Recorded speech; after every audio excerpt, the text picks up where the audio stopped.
வணக்கம். செய்திகளை விரிவாக பார்ப்பதற்கு முன்பாக முதலில் தலைப்புச் செய்திகள். தமிழ்நாட்டில் அமைச்சரவை விரிவாக்கம் நாளை நடைபெற இருக்கும் நிலையில் ஆட்சியில் பங்கேற்பது குறித்து ஆலோசிப்பதாக விடுதலை சிறுத்தைகள் கட்சித் தலைவர் திருமாவளவன் தெரிவித்துள்ளார்.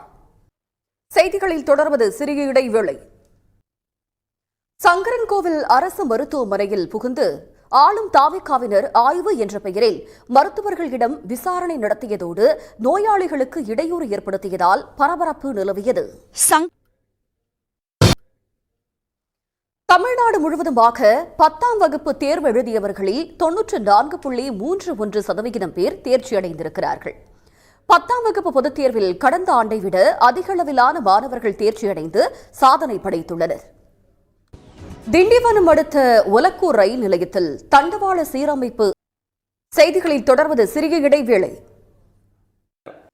தாவிக ஆட்சியில்தான் முதல் முறையாக ஒரு பெண் அமைச்சர் பொறுப்பேற்றிருக்கிறார் என்பது திட்டமிட்டு பரப்பப்பட்ட பொய் என்று திமுக எம்பி கனிமொழி கண்டனம் தெரிவித்துள்ளார். தமிழ்நாட்டின் வரலாற்றை மறைத்து பல தவறான செய்திகள் திட்டமிட்டு பரப்பப்படுவதால் இன்றைய தலைமுறையினர் தகவல் உலகத்தில் அல்லாமல் தவறான உலகத்தில் வாழ வேண்டிய நிலைக்கு தள்ளப்பட்டிருக்கிறார்கள் என்று அதிருப்தி தெரிவித்துள்ளார்.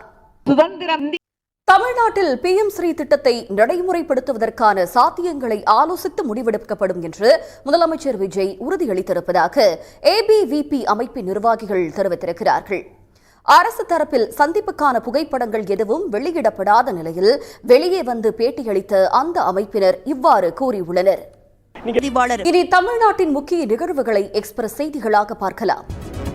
செய்திகளில் தொடர்வது சிறிய இடைவேளை.